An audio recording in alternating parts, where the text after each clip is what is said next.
Vamos começar? Hoje eu quero falar com você que tem medo de prova oral, mais especificamente porque você acha que só cai questão difícil. E já vou deixar bem claro, vou esfregar na tua cara que você tá errado.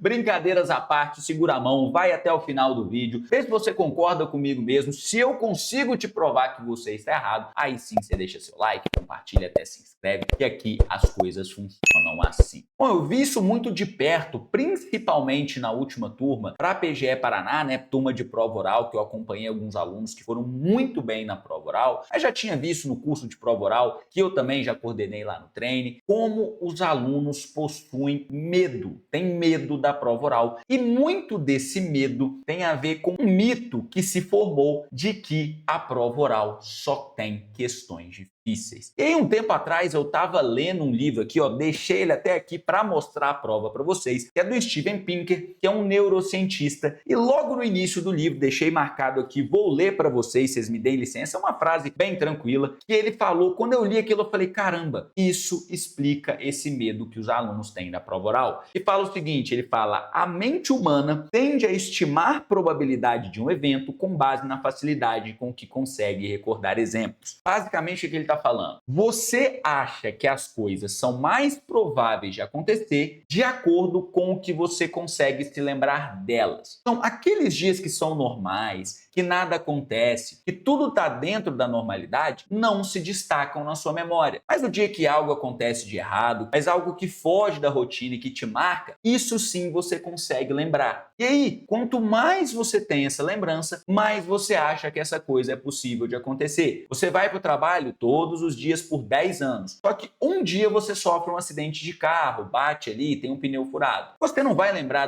desses 10 anos que você foi, você vai lembrar do dia que o pneu furou, e aí você fica mais suscetível a pensar que isso pode acontecer. Em provas, é exatamente assim que acontece, e não é só na prova oral. Quando a gente fala, por exemplo, da primeira fase do concurso de procuradoria, não é muito comum uma cobrança excessiva de penal e processo penal, por exemplo. Na PGE Ceará, e acho que até na própria PGDF, teve uma cobrança maior disso. Então, isso acaba saindo do normal, isso marca um pouco mais a sua memória, e você tem uma tendência de achar que isso vai acontecer em todas as provas. E na prova oral, é exatamente assim. Realmente, existem questões diferentes, existem questões difíceis e elas podem cair. Por exemplo, na última prova da PGF, 2022, 2023, cobraram quilombolas, tanto nas fases anteriores quanto na prova oral. Beleza, isso marca muito, mas eu vou até separei aqui como exemplo das questões que foram tranquilas. Disso ninguém fala. Por quê? Aquela cobrança de quilombola acaba se destacando muito mais que as demais. Prova da PGDF também. Foi cobrado, por exemplo, dividendos obrigatórios, uma questão de empresarial. Mas ninguém comenta. Também deixei separado aqui as questões tranquilas sobre ambiental, por exemplo, que foram dentro do esperado. Então o que eu quero que vocês entendam é o seguinte, realmente podem acontecer essa cobrança de questões diferentonas, questões mais difíceis, questões mais complexas. Só que elas não são nem 5%, nem 10% da cobrança em provas orais. Separei exemplos aqui para vocês verem como que questões muito tranquilas, assuntos assim, até às vezes questões fáceis são cobradas na prova oral. Então não se deixe enganar, porque você vai lembrar daquelas histórias que o pessoal conta, de que foi cobrado, o que é Constituição em branco, o que foi aquela pergunta específica, só que ela é um exemplo assim, em 1 milhão. A minha prova mesmo, por exemplo, eu lembro mais ou menos os temas. Em constitucional, cobrou ali o desenho constitucional da advocacia pública, da AGU, melhor dizendo, que está ali no artigo 132, ok. Em administrativo, eu lembro que foi licitações e contratos, ok, também, que tratava de uma subcontratação não autorizada. Em tributário, foi aquela súmula sobre substituição da CDA, se eu não me engano. Processo civil, as outras eu realmente não lembro. Olha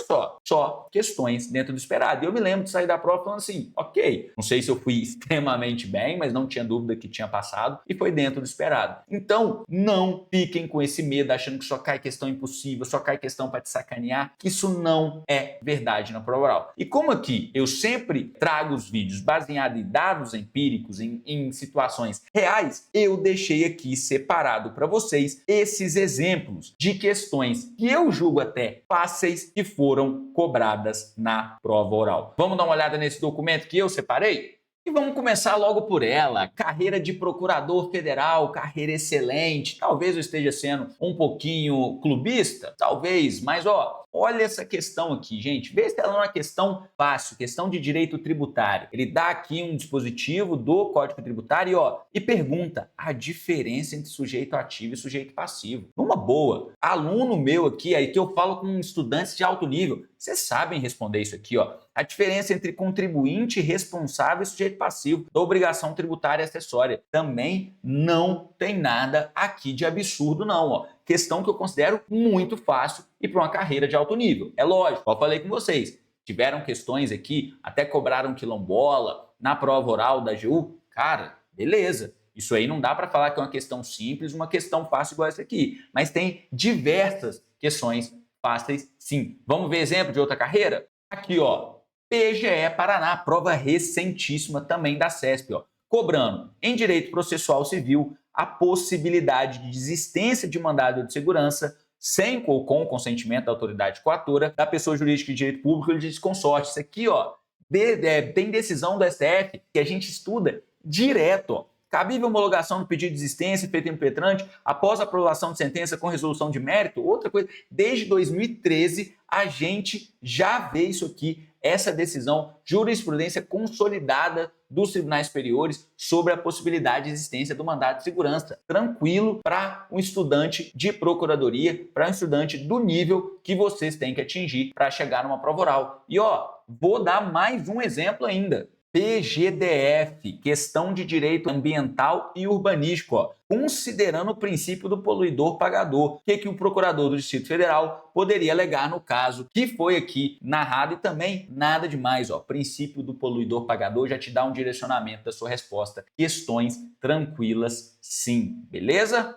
Ah, João, mas você mostrou só questões CESP, então quer dizer que só questão CESP acontece isso? Não, é que a banca CESP, com todas as críticas que eu faço a eles e continuo fazendo, eu tenho que também reconhecer o mérito. Eles são a banca que tem que tem mais costume e frequência de divulgar todos os espelhos, todos os cadernos de prova. Por exemplo, a última prova da PGE Goiás, também em 2024, da FCC, tiveram questões difíceis, mas também cobrou ali em direito constitucional ou direito tributário, não me lembro exato, características da competência tributária, né? Irrenunciabilidade, incaducabilidade, aquela coisa também tranquila de direito tributário. Só que na página da FCC a gente não vê caderno de perguntas, a gente não vê espelho, a gente consegue isso só falando com os alunos que fizeram essa prova, por isso que os exemplos aqui são da banca CESP. Mas isso vale para as provas orais de qualquer banca, inclusive VUNESP, PGE São Paulo aí que você quer considerar que na verdade foi organizada pela VUNESP, mais banca própria, a gente pega também questões um pouco mais difíceis, mas o grosso está em questões ali fáceis. Talvez uma pessoa que está começando a estudar agora ache alguma desses pontos difíceis, mas são pontos que com pouquíssimo tempo de estudo, com nível assim, mediano para baixo de estudo, você já começa. É o básico do básico da disciplina que eu mostrei aqui para vocês. Tudo isso para vocês perderem esse medo, não ficarem tão preocupados assim com a prova oral, porque ela não é esse bicho de 7 cabeças que às vezes o pessoal pensa. Igual eu tô falando, ninguém fala com você da questão da PGF que cobrou diferença entre sujeito ativo e passivo de direito tributário, mas todo mundo fala da bendita questão sobre quilombolas. Tudo bem, é como a nossa mente funciona, mas aqui a gente tem que ver como as coisas são e não ficar com essa histeria coletiva. E aí, definiu que você quer fazer procuradoria e viu que o seu concurso tem prova oral? Como é que você vai descobrir isso? Como é que você vai se preparar? Claro que tem como você saber se a sua prova tem ou não prova oral. É só vir aqui, joãomarcelooliveira.com.br. Eu mostro muito aqui a ferramenta de calendário, de desempenho, gosto muito delas, só que hoje eu vou mostrar o Destrava Procuradorias,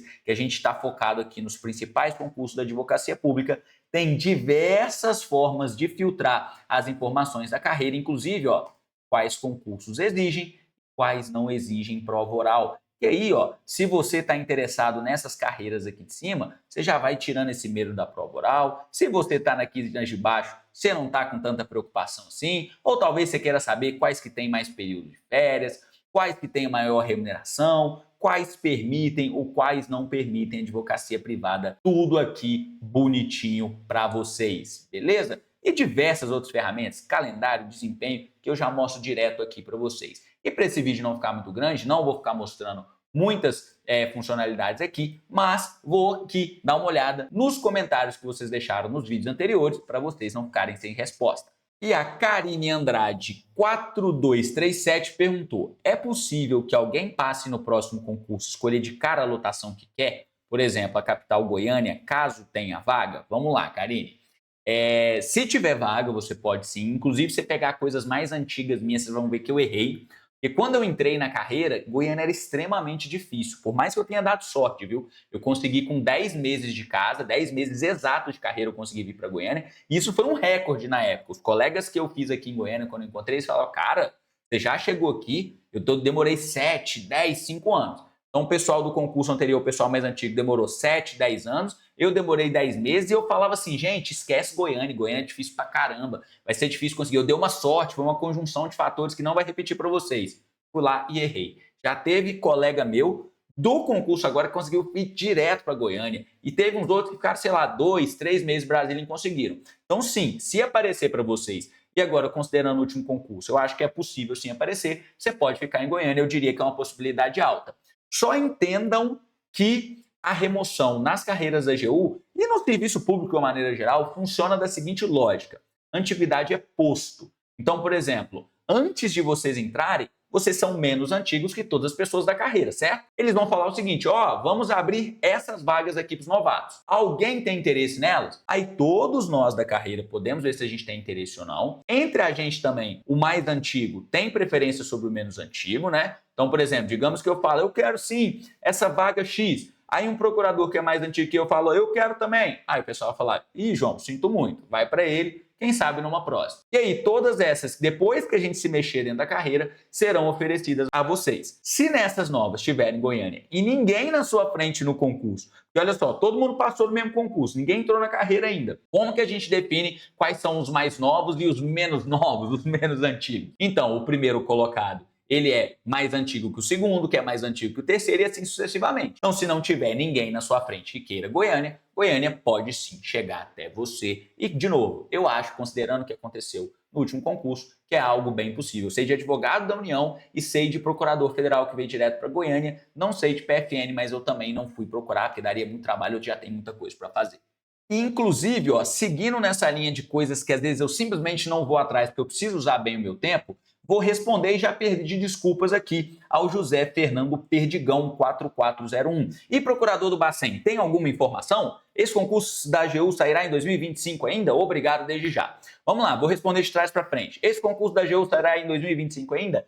Muito improvável. O Conselho Superior já falou que quer fazer o quanto antes, né? Ó, assim que a gente tiver as condições a gente faz, mas eles mesmos reconhecem que é muito difícil, muito improvável sair em 2025. Se sair, deve sair em 2026. Tem alguma informação sobre o procurador do Bacen? Tem. Por causa das características administrativas, o Conselho Superior não decide sobre o concurso do Bacen. O procedimento deles é próprio. Então, assim, como é que é esse procedimento? Cara, não sei. Não fui atrás de saber, que acompanhar as deliberações do Conselho Superior já me dá trabalho pra caramba. Eu não sei se eu comentei aqui com vocês, no meu Instagram tenho certeza que eu comentei, como eu fui atrás do MGI, eu fui atrás da SOF para tentar descobrir se o pedido que foi feito para a carreira de advogado da União, procurador federal e procurador da Fazenda, se já teve alguma decisão. É difícil, tem que ficar ligando para lá, ligando para cá, manda e-mail. Então eu pensei assim, cara, se eu ficar acompanhando esse do Bacen também, eu vou ficar maluco e não vou fazer mais nada. Então, eu sei que eles também fizeram um pedido, inclusive, nessa reunião do Conselho Superior, eles falaram: olha, a gente não tem competência para decidir sobre o concurso de procurador do Bacen, por causa das normas aqui, como é que está a estrutura, beleza, mas nada impede da gente fazer um pedido conjunto, a gente atuar junto para um ajuda o outro. Eles falaram isso expressamente, só que eu tive que fazer uma escolha. Eu falei, cara, já está me dando trabalho demais acompanhar dessas 3 carreiras, eu já vou presumir que se um sair, o outro também deve sair, eu vou acompanhar só um. Então não fui atrás. Se é o seu interesse, eu estou tratando que as chances de saírem são as mesmas. Inclusive, né? Estou aqui conjecturando, ó, vozes da minha cabeça.